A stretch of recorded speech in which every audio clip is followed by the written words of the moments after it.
માત્ર 73 લાખમાં 3 BHK 195 વારનું ને ring road ઉપર અને ઓગણસ સર્કલના નજીક આ ભાવમાં તમને ક્યાંય તમને નહીં મળે. વિડીયોના તમે કોમેન્ટ સેક્શનમાં જણાવો કે રિંગ રોડ ઉપર 73 લાખમાં તમને આ ભાવમાં 195 વારની મળે અને આ સાઈઝના અંદર મોટી સાઈઝની બાલ્કની, મોટી સાઈઝનો તમને લિવિંગ રૂમ, પ્રોપર વેસ્ટિબ્યુલ મળશે અને તમે ફોયર જોઈ શકો છો.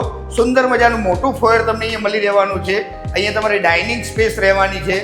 એની સામે તમને કિચન મળશે, સ્ટોર રૂમ વિથ યુટિલિટી વોશયાર્ડ, અહીંયા તમારો ગેસ્ટ બેડરૂમ તમને અહીંયા મળી રહેવાનો છે. એની જ બાજુમાં તમને એક પર્સનલ માસ્ટર બેડરૂમ મળી રહેવાનો છે. એની જ બાજુમાં 14 ફૂટનો મોટો માસ્ટર બેડરૂમ મળી રહેવાનો છે. અને આ પ્રોજેક્ટ પ્યોર રેસિડેન્ટ તમને મળી રહેવાનો છે. લિમિટેડ યુનિટ જ બાકી છે. 58 ફ્લેટની સ્કીમ છે. બીજું તમે અહીંયા લેન્ડસ્કેપિંગ જોઈ શકો છો, ગાર્ડન જોઈ શકો છો, સ્કીમનું એલિવેશન તમે જોઈ શકો, રેડી ટુ મૂવ છે. અને આ સ્કીમ છે તમે વ્યૂ તો જુઓ. તમે હું આ 10મા માળથી ખાલી એક આ વ્યૂ લઈ રહ્યો છું. તમે રિંગ રોડ અને બાજુના પાર્ટી પ્લોટનો નજારો તમે જોઈ શકો છો. તો 73 લાખમાં પ્યોર રેસિડન્ટમાં રેડી ટુ મૂવમાં SP રિંગ રોડ બાજુ તમે સપનાનું ઘર તમે જોઈ રહ્યા હોય તો નીચે આપેલા નંબર ઉપર આજે ડેવલપરને સંપર્ક કરો. જય શ્રી રામ, હર હર મહાદેવ.